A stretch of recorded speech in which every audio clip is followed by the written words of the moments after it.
Thank you very much, everybody. Thank you for coming.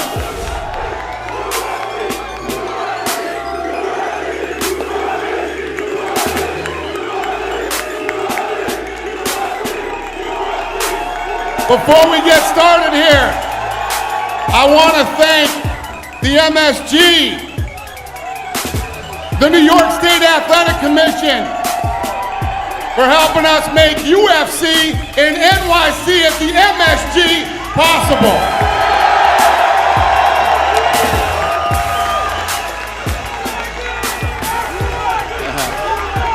All right, I'm going to open it up to the first question here.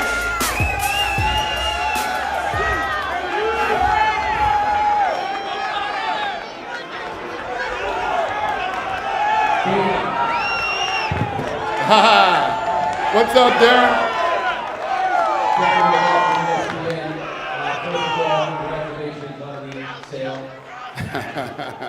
Thank you. When the $4 billion number came out, the man to the left of you said he was worth $4 billion. So I guess the question is, how much is Conor worth to the UFC, and then Conor, how much are you worth to the UFC?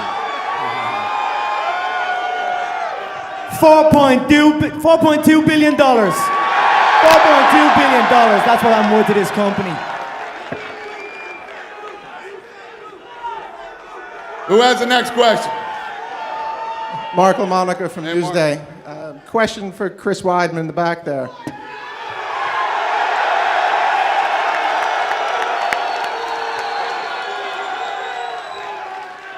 Where are you, Mark? Over here. There he is. You Newsday's best. You heard that, the crowd, just when you opened and just now when we said your name. You didn't get this fight done until last night, early this morning.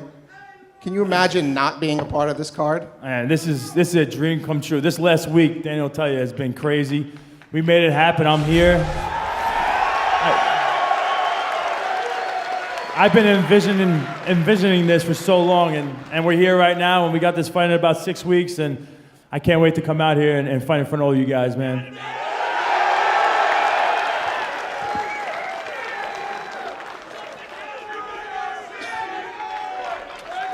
Conor, Eric Dame, MyMMAnews.com. Question for you. Coming off a couple big fights at 170, we know your history at 145, now 155. This move to lightweight. Tell us your thoughts on it. I'm very happy with the 155-pound weight limit. I feel of all the divisions I've ran around and ran through, 155 I feel will be the one where I will take over the most. So I look forward to that.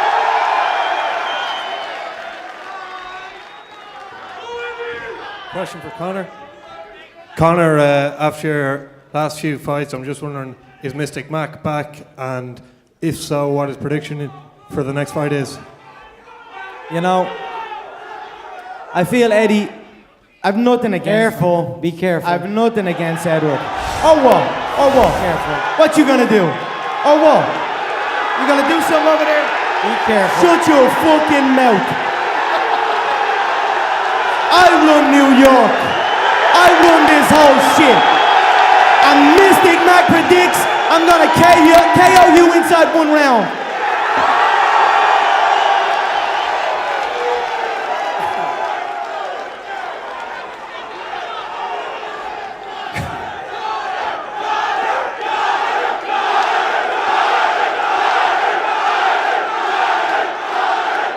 Go ahead, sir. Question for you, Colin, for you, chosen one.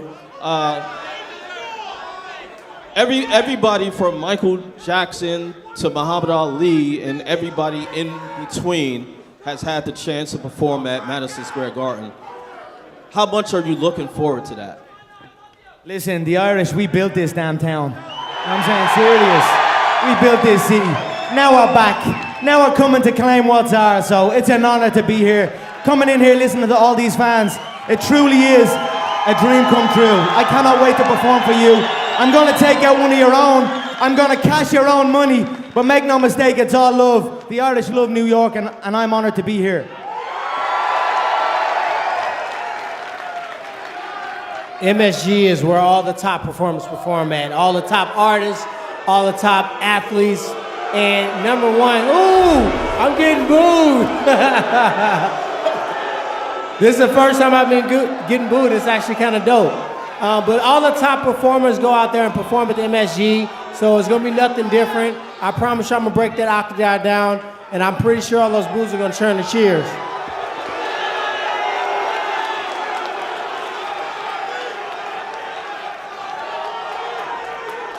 Question for Conor.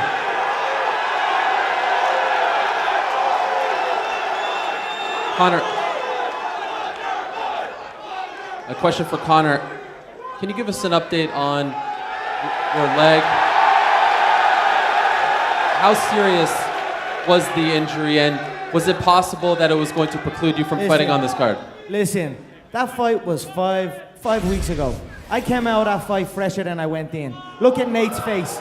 Nate will never look the same. I came out brand new. I had a bruised foot. I agreed to this fight. 10 days ago, I agreed to all of this. And then, I don't know what was going on. Something went on with that other side. But I was chilling here waiting for the call, and then the call came last minute. I jumped on a plane, and here we are. So I'm brand new. And at the end of the press conference at 2:02, the final thing that you said was you had a feeling that shit was gonna hit the fan. Can you explain what you meant by that? And did it hit the fan, or did you weather that storm? I just said it out straight, beg me. And they begged me. So that was all I wanted. That was all I asked. A question for Eddie. How did you get this done? Because it seemed like just a few days ago, they were targeting you and... He got it done by signing his last contract. He didn't even negotiate new money for himself. Imagine that.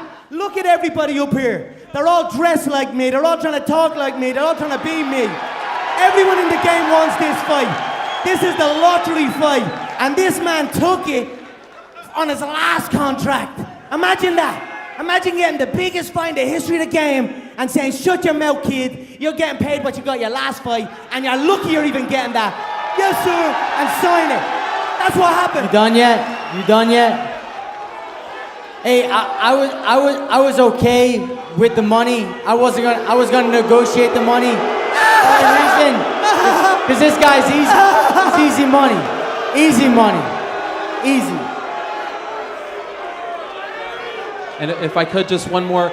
Conor, can you tell us what you're going to do with the titles? Dana said today that you will keep the featherweight belt up until this fight. I'm going to wrap one on one shoulder, I'm going to wrap the other on the other shoulder, and you're going to need a fucking army to come take them belts off me.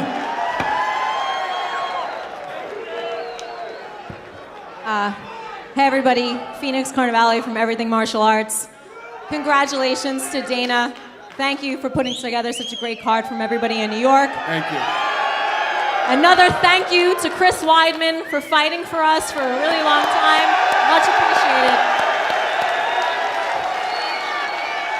And now my question is to Tyron Woodley, who comes into New York and they're booing you. And it's strange because great guy, great personality, Fox person. When you fought Robbie, there was absolutely no animosity, just no venom, and you were able to knock him out. And now you're fighting Wonder Boy, and there is a bit of drama from your side. You do dislike him. What's the story behind that?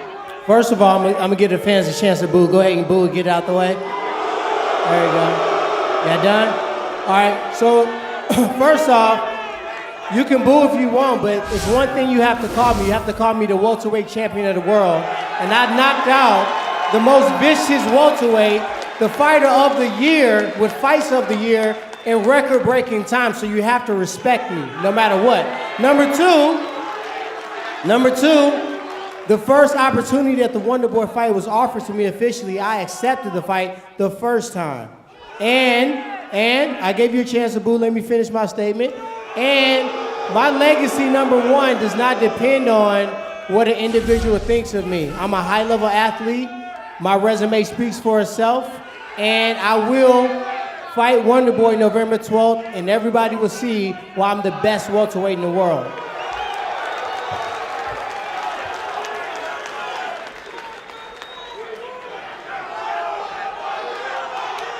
This is a question for Conor. My name's Josh Burnett from the Australian Broadcasting Corporation. Quick question. When you prepared for Nate Diaz, it was a very specific camp.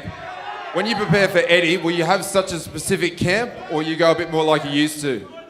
I've been whooping his style. I've been whooping that style a long, long time. He's a stocky, stuffed wrestler with an overhand. That's it. So I've been beating these guys up. Tell him the before. truth. You ain't got a fucking shot. Tell him the truth.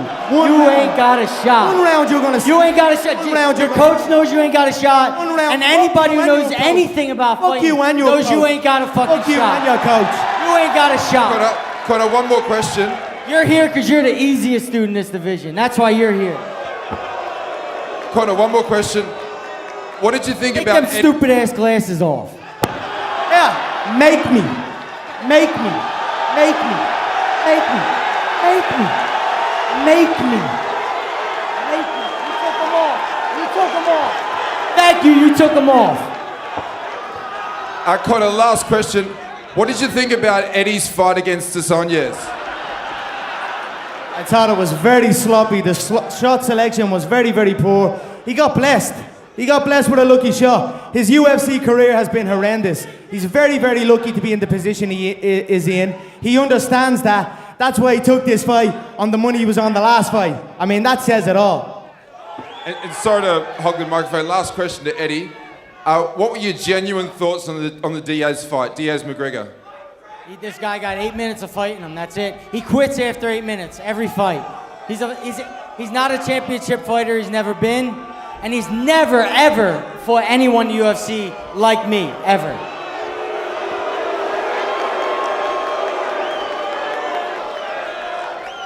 Hey, Dana. Just another broke bum trying to sell some shit. That's it. He's broke and he's desperate. And he's trying to make it like, McGregor's this, McGregor's that. We've heard it all before. He's just another broke bum that can't afford to pay his fucking bills. So that's all that is. Hey, Dana, first of all, thank you for bringing it to New York. I'm a New York native. Thank you to bringing the UFC to New York. Thank you, sir. This question's for Conor, part of WFN, CBS Sports Radio. Conor, you've been known to make predictions. You're known as Mystic Mac. What's your prediction for UFC 205? Like I said, he's chinny. He has a chin. He gets cracked, he gets dropped. It's happened throughout his career. He's a weathered fighter. He's on his way out. He's very, very lucky to be in the position he's in. One round it will take me to knock him out. And Conor, follow. Ariel hinted at it about the foot. And Eddie's known as a cardio freak. Are you worried about the not being able to cycle on the Yes, foot? he is. Yeah, we'll see. Yes, he is. In 4 months, I overcame a triathlete. I outlasted a triathlete with 30 pounds on me and whooped his ass. This guy's a balloon.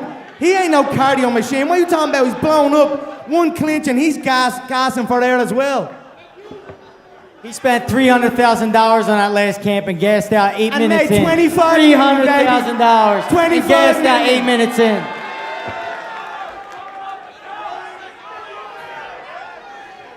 Question for Dana.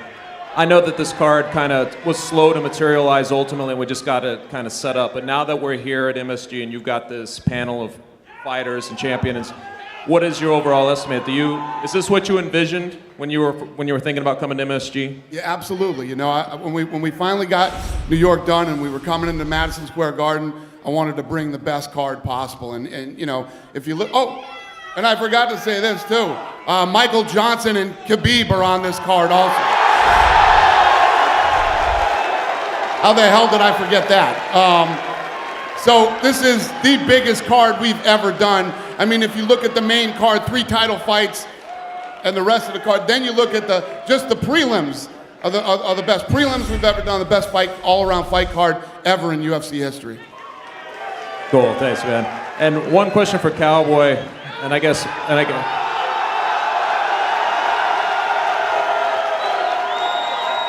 Here you are on a days again, listening to Conor talk, man. I could see you back there, just wondering what this experience is like for you.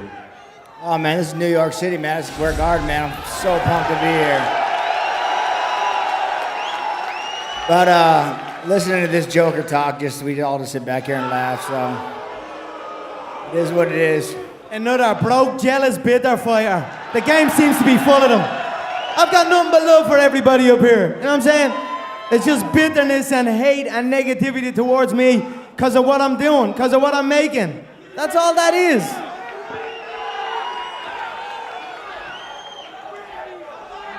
Gabe Winisian from the Daily Ramen. I have a question for Eddie Alvarez. In an interview with CBS in August, you said that Conor McGregor was not a good fighter and, quote, that he ain't shit. You're going into this fight now. Do you still maintain those strong feelings going into this fight? When I mention fighter, you guys are thinking about technique. I'm not thinking about technique. I'm thinking, when I say fighter, I'm talking about how you deal with adversity, how you deal with being in a bad situation. He deals terribly with being in bad situations and don't come back. Okay, and I also have a question for Cowboy Cerrone.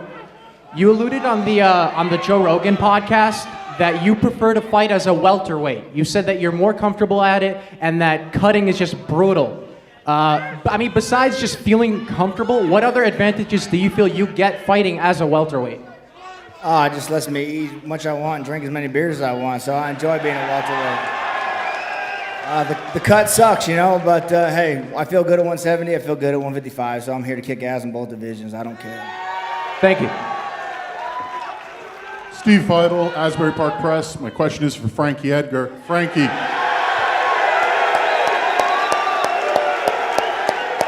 Frankie, growing up in Jersey, what did Madison Square Garden mean to you? Yeah, I mean, it's the world's most famous arena. Look at these fans. I mean, this is what it's all about. It's a lifelong dream to fight here. I've been lobbying with the UFC since 2010, I think. You know, so I deserve to be here, and I'm happy to put on a show for these guys. Question for Chris. Chris, up until recently, Rashad Evans was the only New York fighter confirmed for this card, and his town's half in Canada. How do you feel being the New York representative, and also, as a side question, your teammates, Aljo, Al, the other guys who a lot of people wanted to see on this card who aren't here? How do you feel about seeing your teammates miss out on this experience? Well, first off, I'm so proud to be in New York. I'm coming here right now. I feel this energy. There's nothing like New York, and you guys are showing it right now. This is unbelievable. This is a historic event, and I'm so happy to be here. As far as my teammates, man, I would love for everybody to be here right now. Everybody from Long Island, everybody from New York in general, I feel like deserves to be here. For whatever reasons, it didn't work out for this one. It sucks, but there's going to be a heck of more of cards coming, so they'll be on it. Question for Dana, Ed Carball, Front Proof Media. Back in July of 2015, when you guys were still fighting for New York, you had hinted at a King of New York card. Do you remember that with Weidman and John Jones? Yeah. Is that something you're still thinking about looking ahead? Well, obviously, John Jones' situation is a lot different now than it was back then when we were talking about it. So no.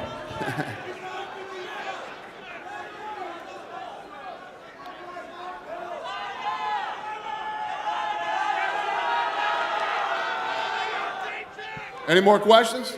Yeah? Hi, my question is for Joanna.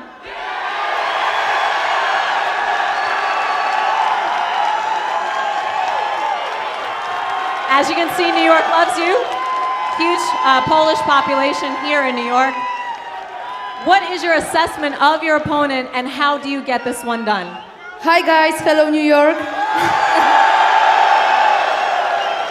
Guys, thank you so much. I wanted fight on this card so badly, and I was like asking Dana so many times, but I'm finally here and I'm happy to face Carolina in New York. Like you said, big Polish community in New York, but I want to give this fight for all of you. This fight supposed to happen in Poland, but this fight is going to happen in New York on 205.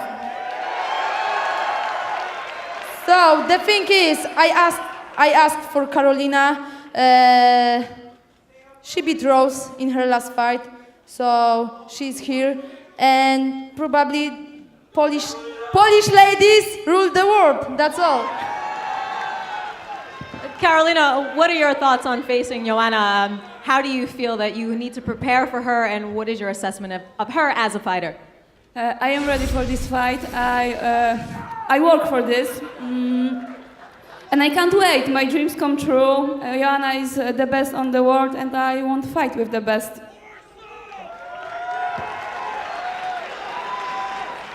My name is Ryan Gerbosi. I'm with Newsday. This question's for Stephen Thompson.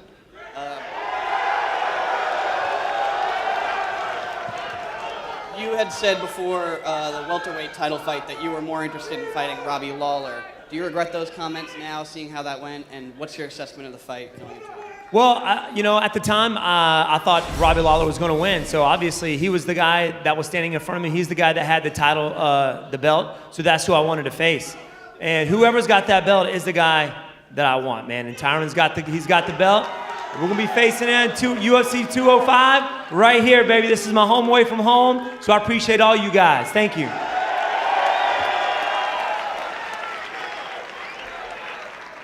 Jonathan Laura, Pound for Pound Glory Boxing News. I'm saying MMA News. Dana, was it your strategy? Don't let him shake you, man. Go ahead. What do you got to say? Jonathan Laura, Pound for Pound Glory News. All right. Dana, was it your strategy to have a Philly guy, an Irish guy, a Polish, Jersey, Long Island? Was it all? It was definitely going to be a sellout. Was this your strategy all along? I wish it just worked out that way. You know, I wanted to bring the best card to New York, no matter where everybody was from, and we did it. Now, Eddie Alvarez, obviously this is going to be a huge fight for you. However, is this the same strategy you're going to use that you used against Anthony Pettis? Grind it out, get him against the cage, take him down? No, definitely not. I'm with Mark Henry now, and since I've been with Mark Henry, I've been growing a bunch. Fuck John Kavanaugh. Fuck that pad man. Hey, you got two jiu-jitsu coaches. Two jiu-jitsu coaches. Why you got two jiu-jitsu coaches? Anyway, come November 12th, you guys will see. There is no Santa Claus. He don't exist. Now, Conor, one question for you. The only weakness we've seen in your arsenal was your wrestling against Chad Mendes. Have you improved that? How did that fight go again? That's the only weakness we've seen. That's the only weakness we've seen in your career. Last time I checked, he was unconscious. What are you talking about? He's gonna be shooting for his life. But it's a long 25 minutes in there. I can hit you from anywhere. And that's what's gonna happen to him. He's gonna be shooting, panicking, I'm gonna be hitting him from everywhere. Sooner or later, he's gonna fall. One of those elbows, one of those shots are gonna dig into that soft, sweet spot into the temple, and that's all she wrote. Two-weight world champion, UFC history, New York, the Irish are back. This question's for Dana, Scott Fontana with AM New York. Dana, what is the plan for if Conor wins the belt? What's gonna happen with the featherweight belt? We'll figure that out when it happens. What would you say to that, Conor? Sorry, what did you say again? If you win both belts, what are you gonna do? Are you gonna defend both belts? They're gonna have to gather an army to try and take one of them off me, and that's how straight. One's gonna be there, one's gonna be there. I'm gonna be picking and choosing who I want to destroy next, and that's it. Would you fight Aldo again? Let's see what happens with Aldo. I mean, it's hard to even think of Aldo. I KO'd him in 13 seconds. I traveled around the world with him. He pulled out on 2 weeks' notice. If Frankie was good enough and he had came through that last one, it would have me and Frankie for the featherweight belt here. He just wasn't up to scratch. So I'm gonna let that featherweight division play out, see how it goes. But I'm the featherweight world champion. Now in November, I'm going to be the lightweight world champion, and I'm going to hold two of them consecutively. Not a shot. That's it. Not a shot. You ain't got a shot. Beltless. You'll be beltless November 12th. You'll be beltless. Not a 45, not a 55. You'll have to give up the little boy belt, and you're not getting the big boy belt. All right, good afternoon. My name is Jean Luis Rosado. I represent in Pinta and JeanLuisRosado.com. My question is for Dana White.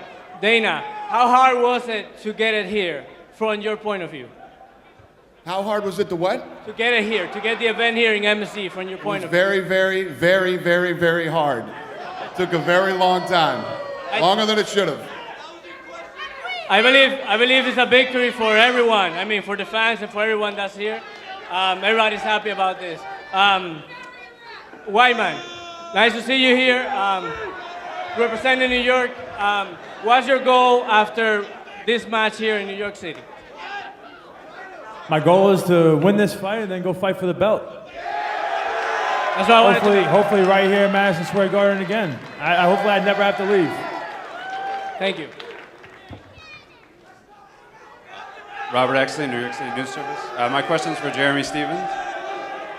How do you feel about fighting Frankie in his own backyard? I love knocking people out in their own backyard. This ain't the first time I'm gonna do it. MSG is going down. Your boy's getting knocked the fuck out, guaranteed.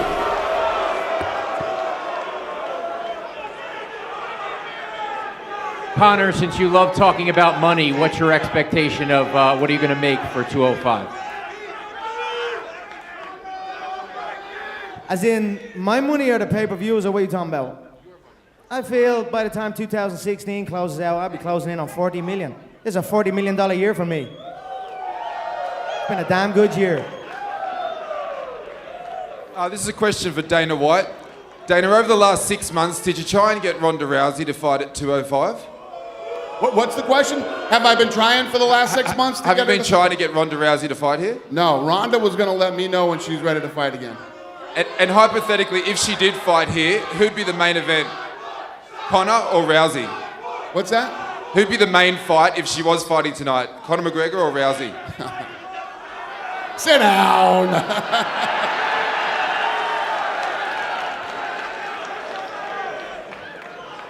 How you Yes, doing? sir. Anil Malwani from MMA.us and Caged Insider. Conor, take a look around you. You got a lot of champions, a lot of grizzled vets. Who do you think would give you the hardest fight out of anybody on stage? Right here. Right here, the hardest hitting 145 pound, the real hardest hitting 145er, right here. This guy TKOs people. When I knock people out, they don't fucking move. They're not. Who the fuck is that guy? Who the fuck is that? You know damn well who I am. Who the fuck is that? Oh my God. I don't know. When I take that guy's belt, Leprechaun.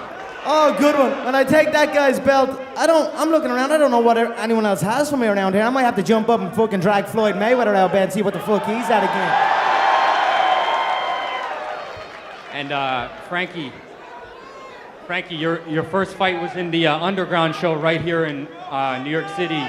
Tell me what it means to you to see the sport evolve this much to where it's finally made it to the New York and you're fighting on the big show. Yeah, you know, fighting back in 2005 with no rules, no weight classes, throwing headbutts to fight into the Garden, man. It's been a hell of a 12 years, man.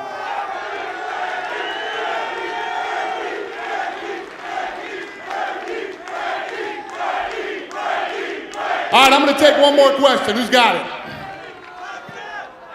That dude over there with the tie. There you go.